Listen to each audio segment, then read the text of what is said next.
Welcome to this episode of Life Science Success. Before we get started with our interview today with Justin, I just wanted to mention very quickly that my name is Don Davis and I'm a digital marketer in life sciences. And with that, let me introduce our guest for today. In this episode of Life Science Success Podcast, my guest is Justin Goodarz. He's the Chief Commercial Officer at Verified Clinical Trials with extensive experience in strategic partnerships and eClinical technology across leading industry companies. So with that, welcome, Justin. Thank you, Don. Thanks for having me. Yeah, Excited to it's be great to here. have you here.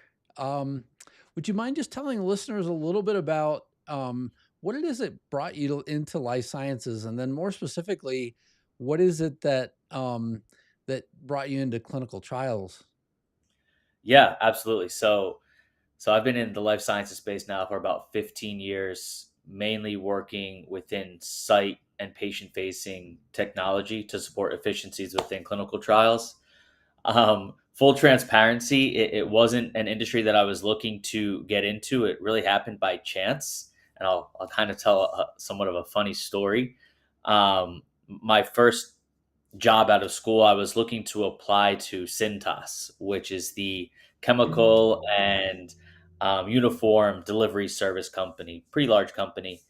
I was on my second round interview, and things were going well. I was pretty confident I was going to get the job. And a very small startup company at that time called Greenfire reached out, saw my resume on Career Builder back in the day. I wasn't going to go on the interview.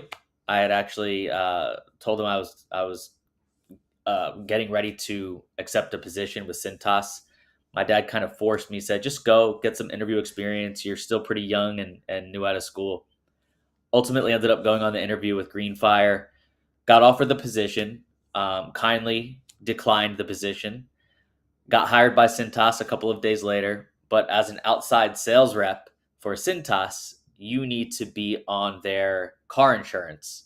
Unfortunately, while I was in high school, I got caught speeding a couple of times, and I had a couple of points on my license, and so they couldn't insure me.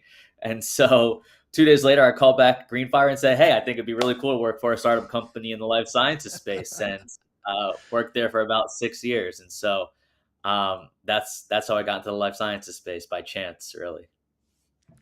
Yeah, it's kind of yeah, it it's kind of interesting, how serendipitous some things can be, right? And sort of lead you to different points in your career. Um, so how did your experience with Greenfire, WCG, Trifecta, and Site RX prepare you for what you're currently doing with clinical verified clinical trials? Yeah. So the cool thing about my career is I've been working within startup companies my entire career. Greenfire was I was number 19 hired. It was less than $1 million a year revenue company when I was brought on. And the nice thing about working at these startup companies that are doing disruptive stuff is you essentially get to write your own path in terms of your career trajectory within the organization. And so um, uh, when I first started at Greenfire, I was selling one of their technologies, which was called the Clin Card, which is used to streamline stipends and reimbursements to research participants to individual research sites. Was successful at that for the first year or two. Realized we were missing a really big target market, and then went, which was universities and academic medical centers, and was given the opportunity to explore that area. So after doing some due diligence, I ended up writing the business plan, the pricing structure, and started selling into universities and hospital systems enterprise wide. And that really became the standardized process throughout the clinical research space to in support of these large universities and hospital systems. Then transitioned to the sponsor side and moved out to San Francisco to oversee the West Coast, selling the technology directly to sponsors and CROs.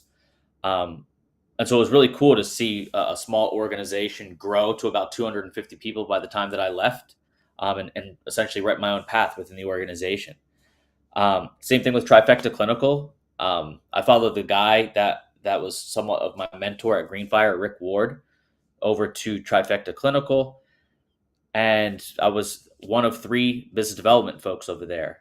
And we were successful at selling a site communication platform used to deliver training to investigators at research sites, streamlined that process, reduced redundant training. They eventually got acquired, and then moved over to SiteRx. SiteRx was a really, really niche product in patient recruitment, and it was physician driven patient recruitment. Um, and again, had the opportunity to kind of explore the sponsors that we wanted to sell into, even though they were really laser focused on neurodegenerative disease. It was new, and so you get to figure out who the decision makers are. It's trial by error, essentially, and um, so all of that experience working with these startup disruptive companies have brought me to verified clinical trials. And what we're doing over here is extremely unique. It's not like we're digitizing a paper process or anything along those lines.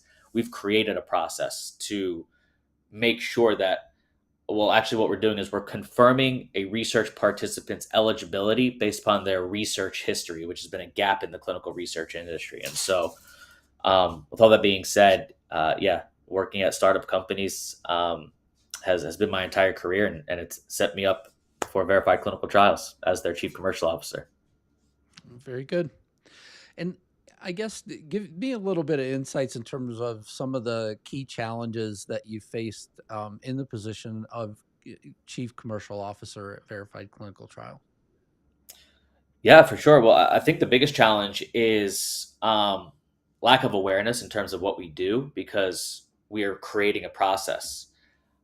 Really, what we do is we're preventing professional and duplicate research participants from entering clinical trials, and I think it's somewhat unimaginable for pharmaceutical companies and sponsors to think that a research participant would enroll into a clinical trial multiple times. There is still a very wide disconnect between what happens at the sponsor level and what happens at the site level. Um, and and thinking that somebody's going to take this investigational product multiple times, either for financial gain or out of desperation because they're concerned about being in the placebo cohort, or lack of drug supply. Uh, it's something that you can't really imagine happening, but it is. And so I think the toughest part is education. The second most difficult part is that in our technology gets stronger with more sponsors and research sites using our technology because we have the ability to prevent cross sponsor, cross phase, cross therapeutic area dual enrollment. And we've definitely hit that critical mass now over the past 10 years that we've been in business. But it was a tough and bumpy road to kind of convince all of these sponsors to run every one of their participants through our technology to make sure whether or not they're eligible. So I would say those are the two most difficult and rewarding, um, difficult challenges, but rewarding because we're seeing everything come to fruition now.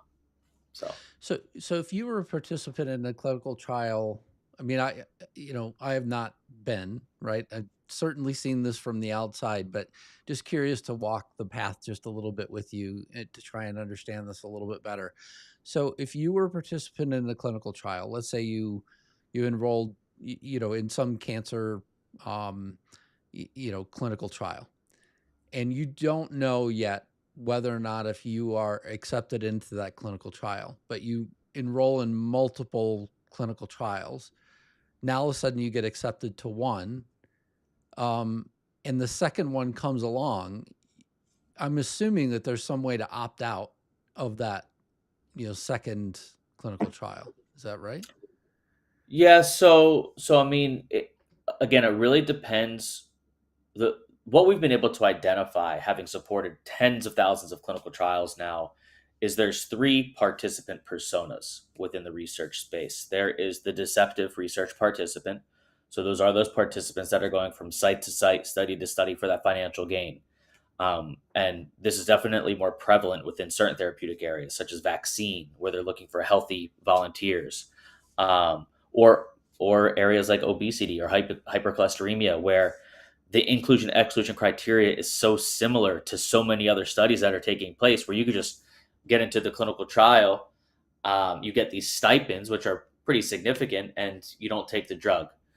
Mm, Um, and then you've got your desperate research participants. So oncology, Alzheimer's disease, where you may have been diagnosed with a death sentence essentially, and so you're concerned about being in that placebo cohort. And if you're just as an example, if you're in a mild to moderate Alzheimer's disease study and you don't feel any change in your behavior or something along those lines, there's other options that are out there. There's a lot of sponsors that are targeting the same research participant, and you could just jump to another clinical trial, and you're not going to let the first clinical trial know that you're going to another clinical trial because that's that's exclusionary criteria. You sign an informed consent form that says that you will not enroll into multiple clinical trials at once.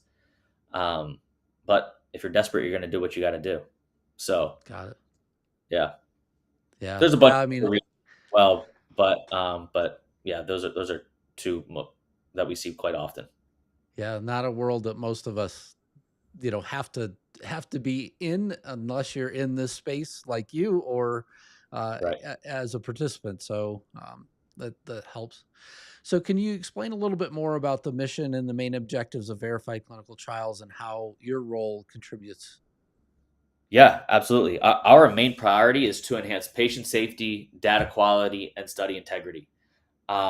In every single clinical trial, it specifically says that a participant cannot be dual enrolled in multiple clinical trials at once. They can't be violating a previous study's washout period. Many times in the exclusion criteria of a protocol, it says a participant cannot have had prior investigational product exposure or needs to be naive to the compound.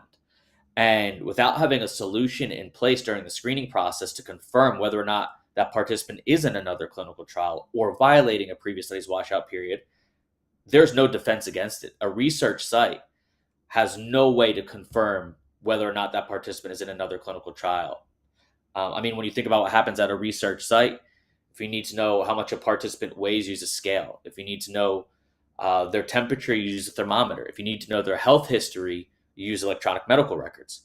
But when they need to know whether or not the participant is involved in another clinical trial, literally all that the site does is ask that research participant. And if they say no, they take their word as face value. And so it's an outdated model, which is proven to be unsuccessful. Studies have failed specifically due to this reason. Um, and so our goal is to implement an additional step in the screening process to confirm whether or not they're eligible. And again, the mission is to enhance patient safety, data quality, and study integrity. Um, So I have to assume that you have some way of verifying who somebody is and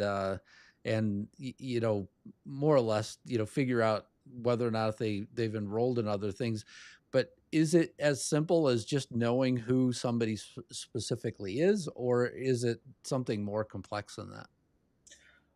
on the surface level, it seems like it might be somewhat simple to just know whether or not that participant is involved in multiple studies, but due to privacy laws and regulations, and which are even more strict in Europe with GDPR, it's actually quite difficult.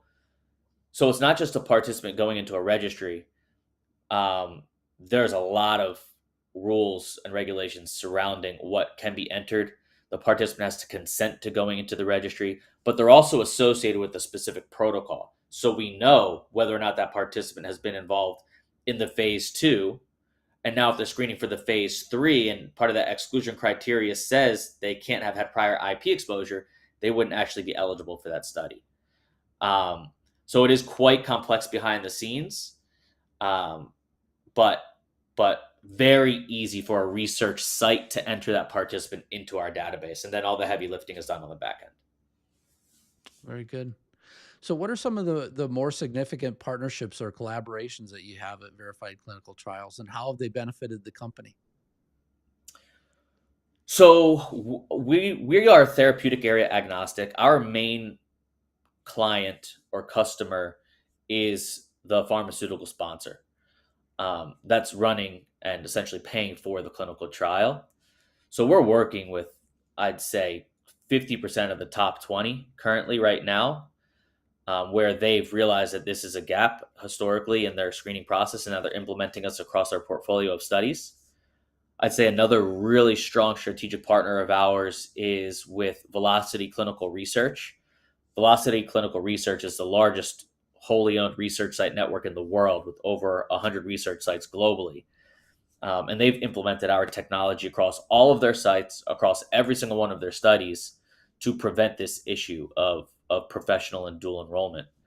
And then there's also some other technology partners that we're speaking to about integrating and just reducing the number of um, technology that the sites need to use because there is that site technology fatigue that goes on. So Creo, for example, is a company that we're looking to collaborate with, who is a disruptive technology. They're an e-source vendor. There's CTMS technologies out there that we're looking to integrate with. But I'd say our main strategic partners and clients are the pharmaceutical company because ultimately they're the ones that determine whether or not our technology is used. Very good. Um, what about the ways that you might see innovation at verified clinical trials? How do you see that? And what sort of projects are you most excited about? So we're working on many different things right now. Um, First, I think that what we need to do is we need to become a standardized solution across the entire industry. So we still have a lot of work to do before we are going to continue to innovate new verticals and products. That being said, we are doing some stuff on the side as well. One of the really cool pieces of technology that we've created to add another level of security is biometric capabilities. So it's a proprietary picture of the right index finger to again just make sure that it is the person that they are saying they are. We're also rolling out facial recognition.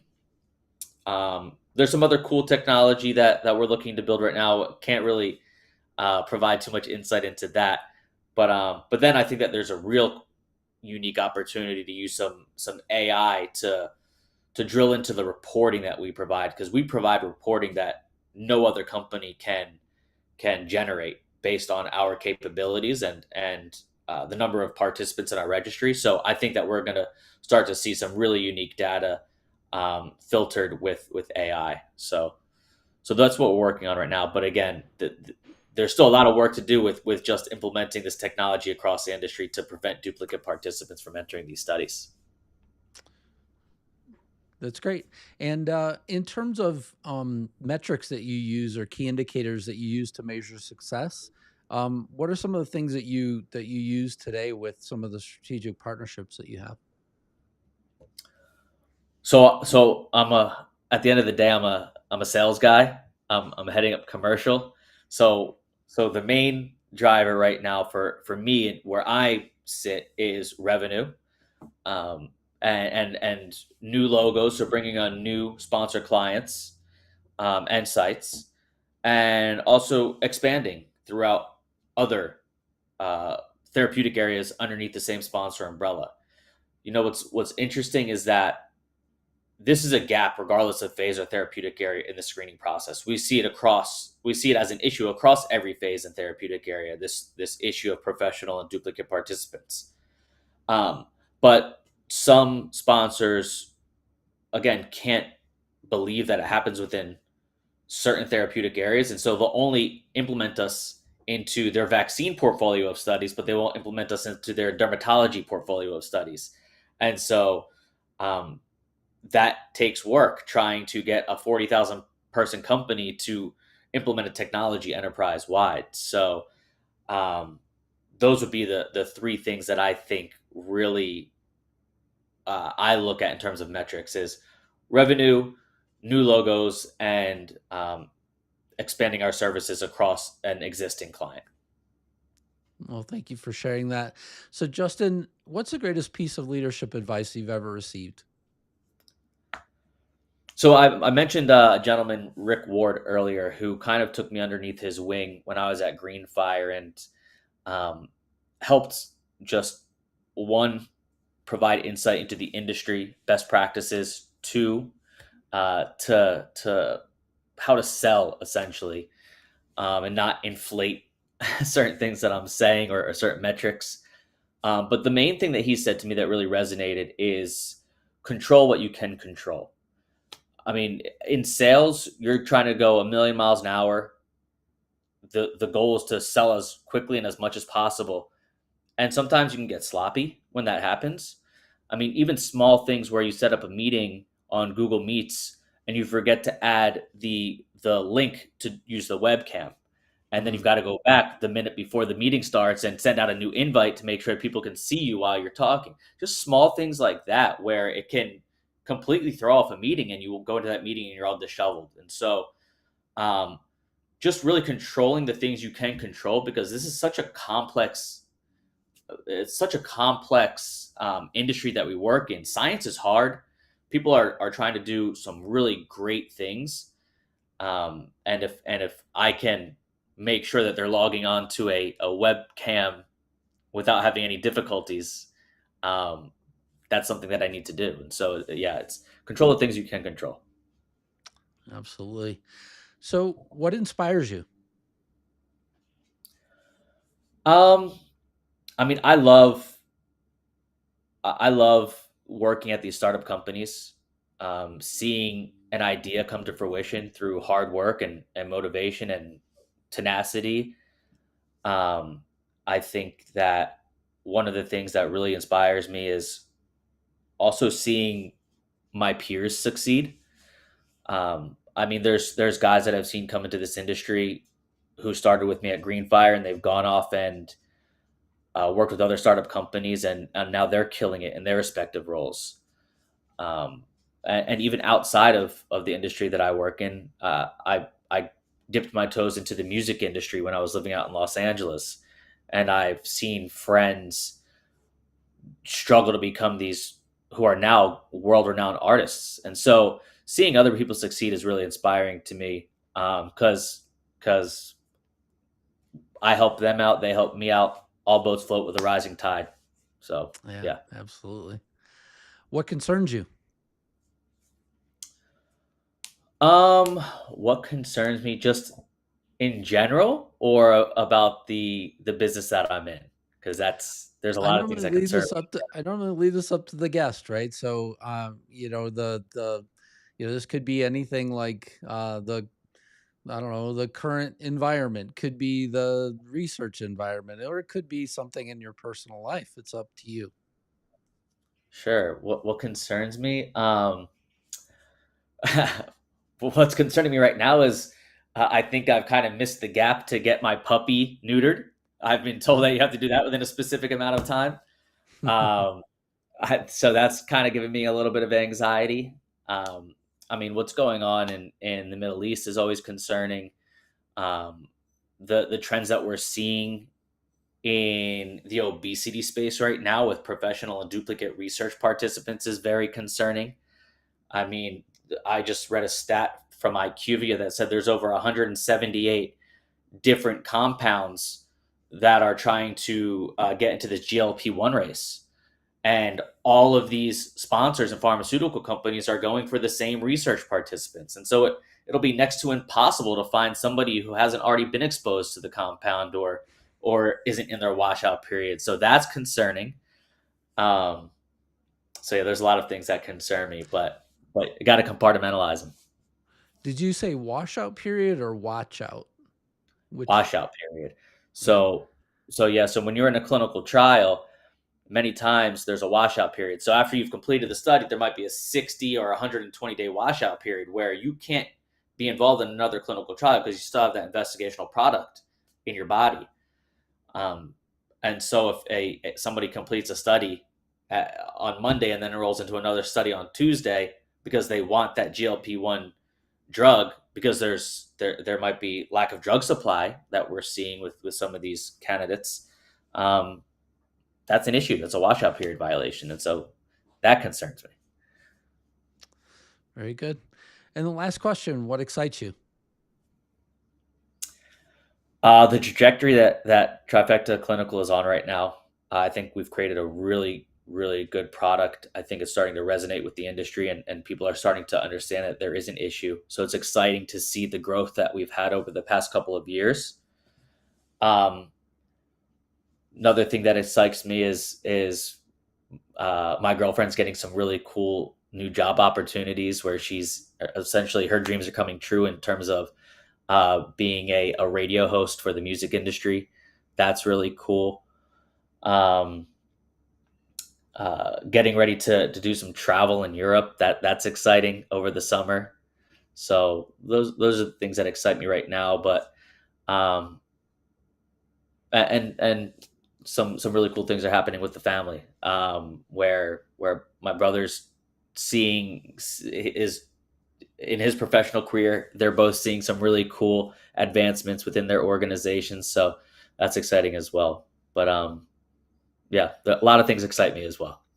Really good to hear. Yeah, I mean, certainly Europe's a fun place to travel. It's great to hear as well about the job opportunities that are being afforded as well. I mean, I think there's been a lot of overall struggles that people have had, in the past with recent past with job opportunities and things like that here in the United States. So it's good to hear that things are moving forward. But yeah, Yeah, very exciting times for sure. yeah, definitely. So, what about you? What excites you?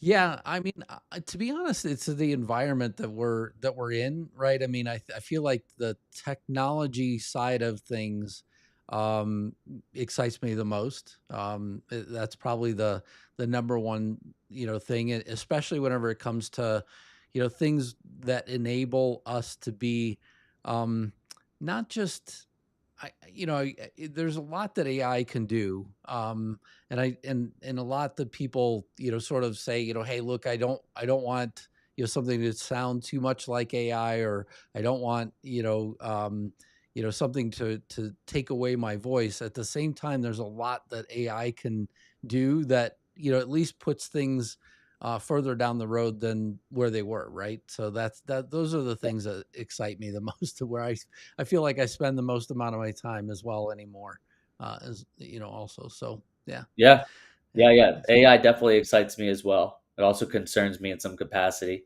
Um, but I think that if it's done the right way and rolled out the right way and trained the right way on sound data, that it could do a lot of good things. Because the way that some of the AI is being implemented into the clinical research industry is not on sound data, and Mm. so that's concerning as well. But overall, I think that it'll expedite drug discovery and hopefully get drugs to market faster.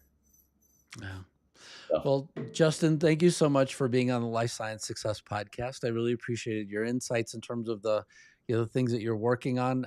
This is definitely an area I haven't spent a lot of time taking a look at, and so it was great to hear your insights and all the things that you guys are working on at Verified Clinical Trials. And thanks a lot for your time. I appreciate it. likewise, thanks for having me, Don. Thanks a lot.